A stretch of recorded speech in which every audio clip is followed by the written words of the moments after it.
Okay, I welcome you all again. We already discussed about the history taking of cardiovascular system. Now it's time to see about the general examination. Before getting into the general examination, I would like to make a summary of whatever we studied last time towards the cases which we usually see.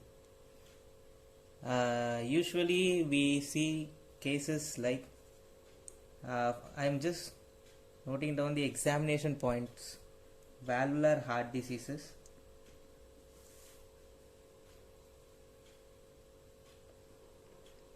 only these cases will be kept for you in the examination. So valvular heart diseases, usually they'll keep aortic stenosis,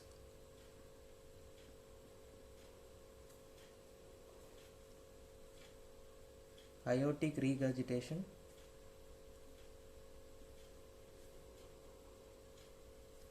mitral stenosis,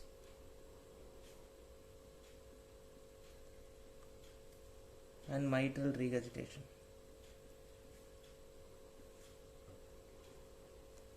Actually, many people will be saying regarding cardiovascular system examination, like you have to make the diagnosis based on the auscultatory finding.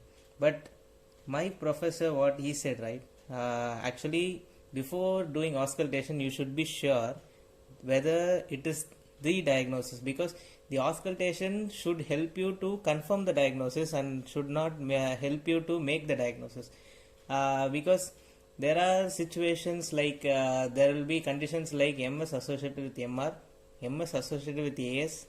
So during those time you'll get a lot, you'll get confused actually before if you don't make a diagnosis before getting into auscultation. So I'll give you an idea about how you make the diagnosis before getting into auscultation. Right from the symptoms and general examination, you will almost make it out like one or two, like out of the four you will make it like this, MS or MR, like only two or one, it could be possibly MS. So you will go into the idea with whether that's the diagnosis, rather than going blindly and auscultating the person. So these four are the commonly kept cases. Mixture could be kept like AS with AR, MS with MR, AS with MS. These things can be kept, but usually these four things, these four valvular heart diseases will be kept. And the rare cases are aortic, like atrial septal defect and ventricular septal defect, and those two things mostly won't be kept. And during our examination they kept mitral valve prolapse actually. So these are the rare cases which they might keep, but usually they won't keep. So symptomatically, since we dealt with history taking, we go symptomatically, like with the symptoms we'll go and narrow down the diagnosis. So first we take aortic stenosis. So how aortic stenosis presents? So aortic stenosis can present with angina. Aortic stenosis can present with dyspnea, more often exertional dyspnea. And aortic stenosis can present you with syncope. So the best way to remember everything is only when you understand why it is happening. Medicine is something like you should keep on asking question why it is happening. It will be just basic physiology or basic pathology. So only when you understand why it is happening, it is that's the best way to remember what and all you are studying. That's the best way to correlate whatever you study with whatever you study new. That's the best way to remember. So first we'll go with aortic stenosis. So aortic stenosis, angina is the preliminary complaint. Why there is angina happening? So what happens in aortic stenosis is like the aortic valve, usually 3 to 4 millimeter square, 3 to 4 centimeter square in diameter. So when there is decrease in the diameter of the aortic lumen, aortic valve. So when there is decrease in the decrease in the diameter of the aortic valve, there is decreased blood flowing through the aortic valve, right? So there is decreased blood going through the aortic valve. You know, right, how heart gets perfused. It gets perfused during the diastole. So this is the aortic cusp. So blood goes like this into the aorta from the left ventricle into the aorta. So when the blood goes, and a part of blood regurgitates back and goes and falls over the cusps.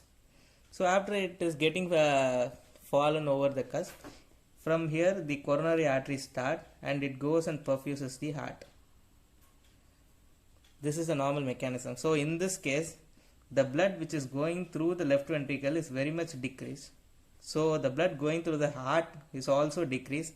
So when there is increased oxygen demand, when there is increased workload of the heart, like when the heart goes for palpitations and all, or when the heart is made to work on exertion during exercise and all, the heart needs more oxygen, the heart needs more blood. So in aortic stenosis, since the stenosed valve cannot be able to provide all the necessary extra blood, so the patient goes for angina, the patient goes for pain due to decreased blood flow to the heart. So the next thing to be noted is dyspnea. Why there is dyspnea, exertional dyspnea? So in aortic stenosis, what actually happens, the valve is small, so it needs an increased work of the heart to pump from the left ventricle into the aorta, right? So if you need to do an increased work, you need increased muscle, right? So in order to need an increased muscle, the left ventricle go for hypertrophy. So the left ventricle goes for hypertrophy. So since the left ventricle goes for hypertrophy, the pressure inside the left ventricle increases drastically. Pressure inside the left ventricle increases drastically. This causes an increase in the back pressure increase in pressure over the left atrium and correspondingly into the lungs. So there is increased pressure over the lungs. This leads to accumulation of fluid leading to pulmonary edema. So this is the reason why there is exertional dyspnea in a case of aortic stenosis. The next thing will be syncope. Since there is decreased blood going into the aorta, so there is decreased perfusion of the brain. So syncope is nothing but a global decrease in perfusion of the brain mostly due to a cardiac cause. So since there is decreased blood going into the aorta, it leads to syncope. So these are the cardinal symptoms of aortic stenosis. Now we'll get into, so when the patient comes to you with angina, dyspnea, syncope, you can, with the age actually, aortic stenosis usually presents at elderly age group, but there are conditions in which the aortic stenosis can present in younger age group. For example, a young person or a child presents to you with these conditions. Yes, there is something called as supravalvular aortic stenosis. This is common in condition called Williams syndrome. It is also called as William-Buren syndrome. So what happens in William-Buren syndrome is there is mutation in elastin.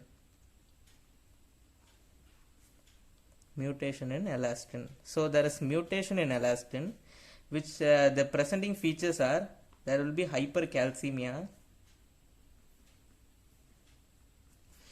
So there will be supravalvular aortic stenosis and characteristic Helfin phases.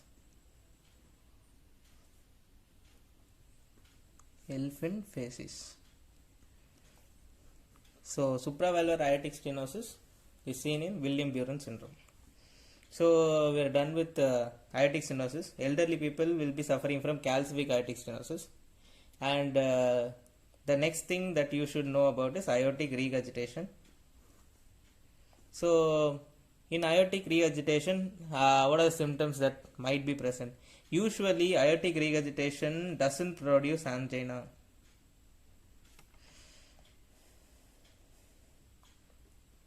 Since there is regurgitation, there is enough blood going into the cusps and enough blood going into the coronaries, right? So in aortic regurgitation, usually it doesn't present with angina. The only AR presents with angina, what we already discussed, right? Syphilitic aortic regurgitation. Due to dilatation of the aortic root, there is dilatation of the aortic root leads to compression of the cusps. I think that's the reason. There is compression of the cusp leading to decreased blood going into the coronaries. So we have aortic regurgitation doesn't produce angina, but aortic regurgitation, we can diagnose aortic regurgitation by general examination, and there are a lot of peripheral signs through which aortic regurgitation can be diagnosed. Then we have mitral regurgitation.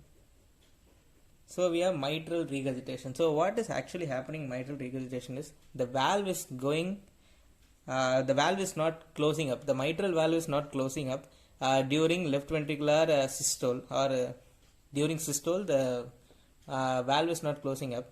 So there are a lot of causes for mitral regurgitation. One of the commonest cause, it could be congenital, or it could be due to genetic factors, or it could be due to myxomatous degeneration, which is commonly seen in Barlow syndrome, and or due to, there could be myocardial infarction leading to acute MR, which is seen in papillary muscle rupture. So an MI leading to papillary muscle dysfunction leading to MR.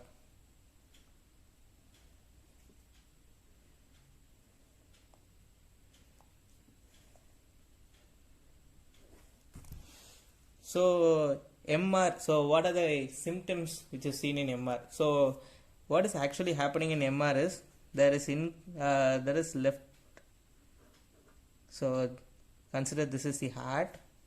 So we have left ventricle, right atrium, left atrium. So this mitral valve is not closing properly. So during systole, there is regurgitation of blood into the left atrium. So since there is regurgitation of blood into the left atrium goes for enlargement or dilatation rather than hypertrophy. So the muscles are arranged in an eccentric manner rather than concentric manner. So it doesn't produce a powerful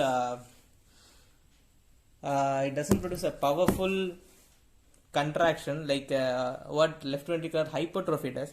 But the left dilatation is more like the muscles are arranged in a concentric manner, muscles are arranged in an eccentric manner, which doesn't give the tensile strength to the heart actually. So there is a dilatation of the left atrium. So the Purkinje fibers will be arranged like, consider this is the normal left atrium. This is how the electrical conduction pathways are arranged, right? So when there is dilatation or when there is hypertrophy, these connections are getting cut off.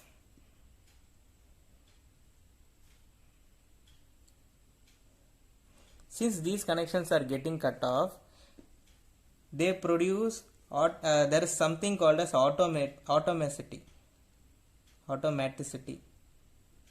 So these these individual electrical fibers produce impulses on their own, leading to atrial fibrillation. So since they produce impulses on their own at their own time, there will be a lot of impulses happening inside the left atrium, leading to a lot of uh, ectopic beats and all, atrial ectopic beats, leading to atrial fibrillation. So atrial fibrillation is one of the complications of mitral regurgitation. But usually in mitral regurgitation, you won't get pulmonary edema since there is no increased pressure. But in long-standing cases, there will be pulmonary edema. So there is another cause for mitral regurgitation is calcific mitral stenosis. This calcified mitral stenosis goes for degeneration leading to MR. Okay, so we dealt with aortic stenosis, aortic regurgitation, mitral regurgitation, and there is mitral regurgitation. So in there is something like in mitral regurgitation, there is another complication. There is increase in the backflow of blood, right? This blood goes and gets accumulated in the auricles. Auricles are like spaces which are present in the left atrium. Auricles and some spaces. Since there is atrial fibrillation, the blood which are in the auricles goes for clot formation. See, actually, when there is only when there is atrial fibrillation, there is increased risk for this clot formation, leading to throwing of clots.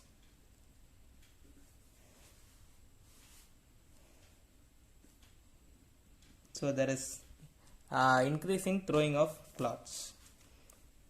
This clot can go and lodge itself inside the coronaries, can lead to an acute MI.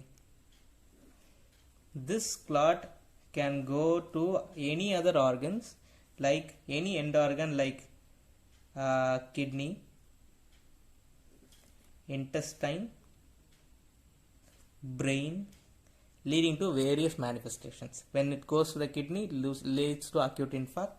Intestinal angina, which is also called as Ortner syndrome 2.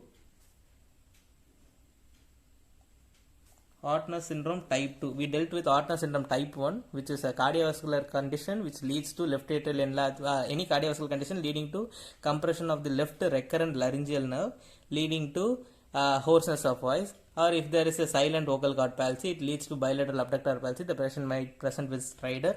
That is called as Ortner syndrome type 1. There is something called as Ortner syndrome type 2, which is nothing but intestinal angina. So a clot could be a cause for intestinal angina. So when it goes to the brain, it can cause acute embolic stroke, or it could cause transient ischemic attack. So since we dealt with the MR, the same thing happens to MS too. In mitral stenosis, the same risk factors. Okay, the same atrial fibrillation happens. There is increase in pressure inside, leading to the same dilatation or hypertrophy, same mechanism, same dispersion of the electrical impulses, same automaticity, leading to increased automaticity, increased fibrillatory potential, leading to atrial fibrillation, clots throwing to every part, leading to various manifestations. And in addition, in mitral stenosis, there is something called as increased pressure backload, which leads to increase in fluid in the lungs due to increased pressure in the lungs. So there is increased pressure in the lungs, leading to pulmonary edema. So there is something called as pulmonary edema. So when there is long-standing pulmonary edema, usually it doesn't present with hemoptysis. We already discussed the causes for hemoptysis in mitral stenosis. I would like to recall it. One could be pulmonary apoplexy. There could be rupture of the vessels, leading to blood oozing into the bronchial circulation. So pulmonary apoplexy, or it could be due to pulmonary infarction.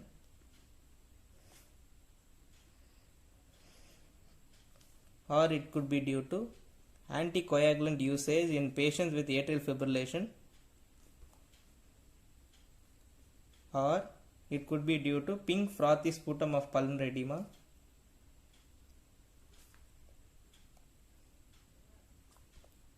so pink frothy, or it could be due to recurrent respiratory tract infection associated with MS, leading to bronchiectasis, lung abscess, or it could be due to a pneumonia. These are the causes for hemoptysis in a case of mitral stenosis. So, what are the other symptoms that mitral stenosis can present with? So, mitral stenosis can present with, we dealt with that, Ortner syndrome. It can present with hoarseness of voice, or it can compress the esophagus leading to dysphagia. So, what else it can do? I think that's all. These are the symptoms by which the patient can present. So obviously palpitation should be the one of the main complaints the patient says about. Palpitations due to atrial fibrillation. So I just covered up with the symptomatology of the 4 valvular diseases, which you can make a we can narrow it down to some 1 or 2 valvular disease, and then you can progress with the general examination. So we are done with the symptomatology right now, so we'll get into the general examination now.